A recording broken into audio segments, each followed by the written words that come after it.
عبداللہ آمینہ کا نکاح ہو جاتا ہے۔ نکاح کے چند مہینے کے بعد عبداللہ نے آمینہ سے کہا، آمینہ مکہ مکرمہ سے ایک تجارتی قافلہ ملک شام کی طرف جا رہا ہے، میں بھی جانا چاہتا ہوں، کچھ فائدہ ہو جائے گا۔ آمینہ نے کہا، عبداللہ ہماری شادی کو چند مہینے گزرے ہیں، تو مجھے چھوڑ کے چلا جائے گا؟ عبداللہ نے کہا، آمینہ میں سفر سے ضرور واپس آؤں گا، جب یہ قافلہ تجارت کر کے مکہ مکرمہ کے اندر داخل ہو، آمد کی آنے کی گھنٹی بجے، آمینہ تو دروازے کے پیچھے کھڑے ہو کر میرا استقبال کرنا۔ حضرت آمینہ نے کہا، ٹھیک ہے عبداللہ، میں آپ کا انتظار کروں گی۔ عبداللہ سفر پہ چلے گئے، آمینہ دن گنتی رہی۔ جب یہ قافلہ تجارت کر کے مکہ مکرمہ کے اندر داخل ہوا، اعلان ہوا، شور و غل ہوا کہ تجارتی قافلہ واپس آ چکا ہے، آمینہ کے کانوں کے اندر آواز پڑی۔ آمینہ دروازے کے پیچھے کھڑی ہو جاتی ہے، اپنے خاوند عبداللہ کا انتظار کرتی ہے کہ میرا سرتاج آئے گا، میرا شوہر آئے گا، اس سے ملاقات کروں گی، آنکھیں ٹھنڈی ہوں گی۔ لیکن عبداللہ گھر کے اندر داخل نہ ہوئے، عبداللہ پلٹ کے نہ آئے۔ آمینہ پریشانی کے عالم میں اپنے سسر عبد المطلب کو جا کے بتلاتی ہے، مجھے میرا خاوند عبداللہ نظر نہیں آ رہا۔ عبد المطلب نے تجارتی قافلے سے پوچھا، میرا بیٹا عبداللہ کہاں پہ ہے؟ لوگوں نے جواب دیا، ان کی طبیعت خراب ہو گئی، وہ مدینہ طیبہ کے اندر رہ چکے ہیں۔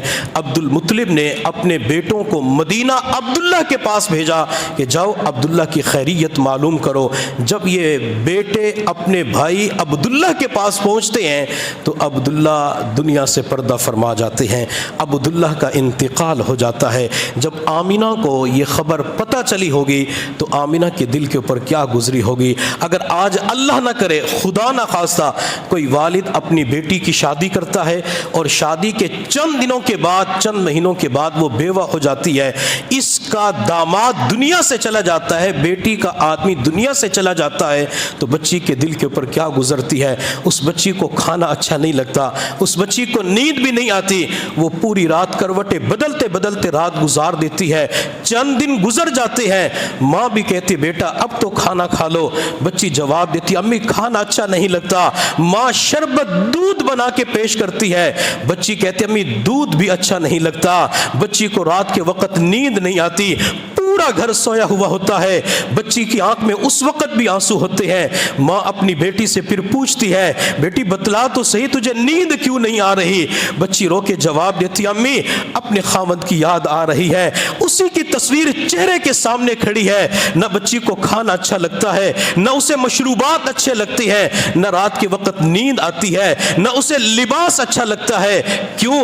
خاوند دنیا سے جا چکا ہے، جس کے ساتھ چند ہفتے، چند مہینے گزارے تھے۔ آخر آمینہ نے بھی تو عبداللہ کے ساتھ چند مہینے گزارے تھے۔ آمینہ کے دل کے اوپر کتنا بڑا صدمہ ہوگا پتہ نہیں۔ آمینہ نے اس بڑے صدمے کو کیسے برداشت کیا ہوگا؟ آمینہ نے اپنے دل کے اوپر پتھر کی کون سی چٹان رکھ کے صبر کیا ہوگا؟ تو آمینہ ہی سمجھ سکتی ہے کہ کتنا بڑا صدمہ آمینہ کے اوپر جوانی کے اندر آتا ہے۔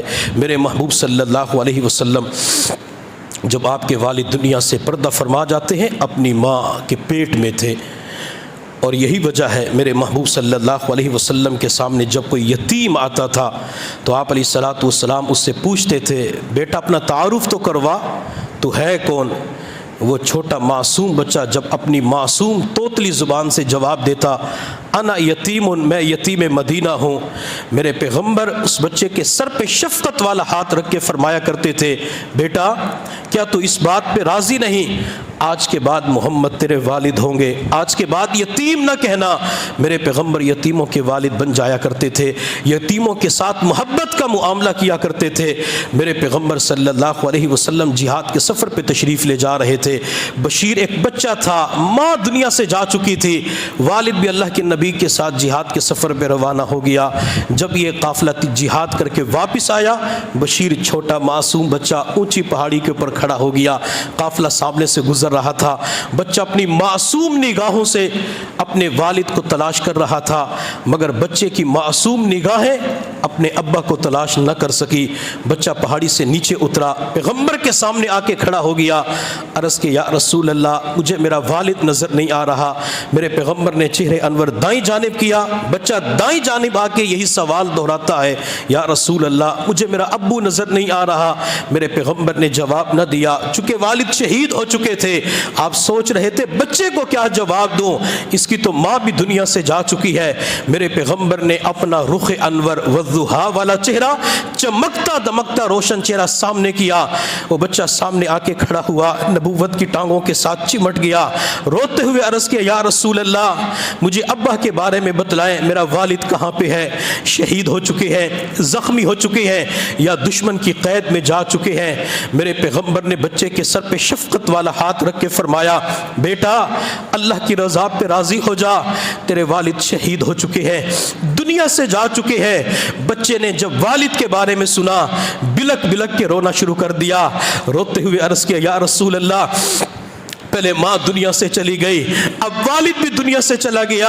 پہلے کسی کو امی نہیں بلا سکتا تھا، امی نہیں پکار سکتا تھا، آج کے بعد کسی کو ابو بھی نہیں پکار سکتا۔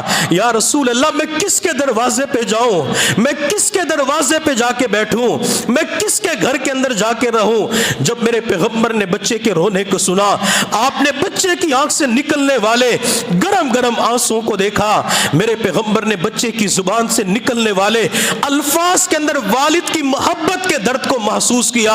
میرے پیغمبر نے بچے کے سر پہ شفقت والا ہاتھ رکھ کے فرمایا، بیٹا کیا تو اس بات پہ راضی نہیں آج کے بعد محمد تیرے والد بن جائے؟ جی اللہ کے نبی میں اس بات کے اوپر راضی ہوں۔ میرے محبوب صلی اللہ علیہ وسلم نے اسی وجہ سے صحابہ کرام سے فرمایا تھا، میرے صحابہ یتیموں کے سر پہ شفقت والا ہاتھ رکھا کرو۔ اللہ کے نبی کیا ہوگا؟ میرے پیغمبر نے دو فضیلتیں ارشاد فرمائی ہے، یتیموں کے سر پہ شفقت والا ہاتھ رکھو گے، ہاتھ کے نیچے جتنے بھی بال آئیں گے اللہ ان بالوں کے برابر ایک تو نیکیاں عطا فرمائیں گے، اور دوسرا اللہ دل کی سختی کو دور فرما دیں گے۔